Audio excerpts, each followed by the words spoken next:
What up, YouTube? Is JT.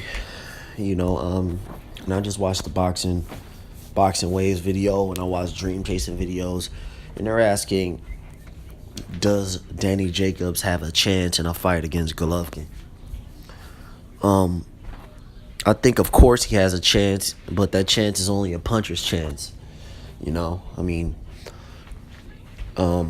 I'm not even gonna get into the whole fact that he was knocked out before. That's what a lot of people are saying, you know.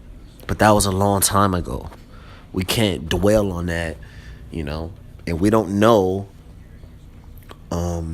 without listening to Jacobs and actually going through the motions of interviews and letting the fight build up, because like 78 said, we don't know, man. This guy could be cashing himself out, um, you know, judging by how long and how drawn out the negotiations were for this.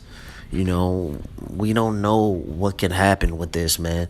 We've seen it so many times in fights where, these clowns, they come up here, they talk all these big game, man, and they get in there and they lay an egg.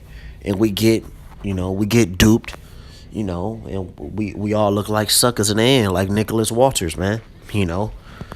Talked a big game, say he was going to come in there to knock Lomachenko out. And then we saw what happened. He literally quit, didn't try. And I think that just based on his performance, man, there is basis to say that, dude, it could be a fix, or something shady going on there, because a dude literally didn't try. And we know that Lomachenko is good, but he's not that good because, again, he lost to Salido. He got beat up by Salido. That's facts. But anyway, that has nothing to do with this. But the thing is, Golovkin will outbox. He could do whatever he wants to do in this fight, man. He can box or he can bang. And I think that he will be victorious either way it goes in this fight. Jacobs has been looking good in his last 3 performances, particularly against Mora, who's an awkward guy, but he was just outmatched by the sheer physicality of a Jacobs. He was just outmatched by Jacobs. He just couldn't bang with him because he just didn't have the size.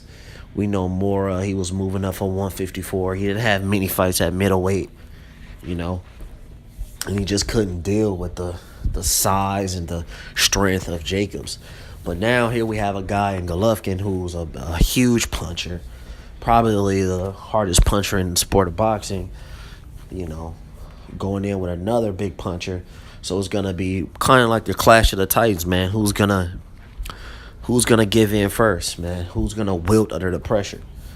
And I just feel like Golovkin's, is gonna land shots on Jacobs, and he's gonna be wondering, what am I doing in the ring with this guy, man? He's gonna get hit with a left hook. I'm calling it right now. It's gonna be a left hook, and then we're gonna see, what's gonna be left of Jacobs after that. So to recap, I just think he has just a puncher's chance, man. I don't think it's much more than that. Can he be competitive in this fight? I think he could be competitive just based on the fact that he has a speed advantage, and he has some hand speed, and he probably moves around the ring a little bit better. But again, when these shots start landing on him, the body shots, I feel Golovkin is going to slowly and methodically break down Daniel Jacobs and stop him, man. Golovkin is that dude, man. The motherfucker can fight, man. He can fight, dude. You don't just knock out 23 people, bums or not. You don't just knock out 23 motherfuckers in a row and just think that that's just, he's just fighting bums. That's not true, man. The motherfucker, he's the truth, man.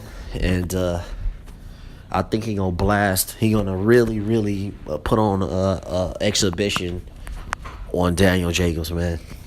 So you guys tell me what you think, man. It's JT. I'm out.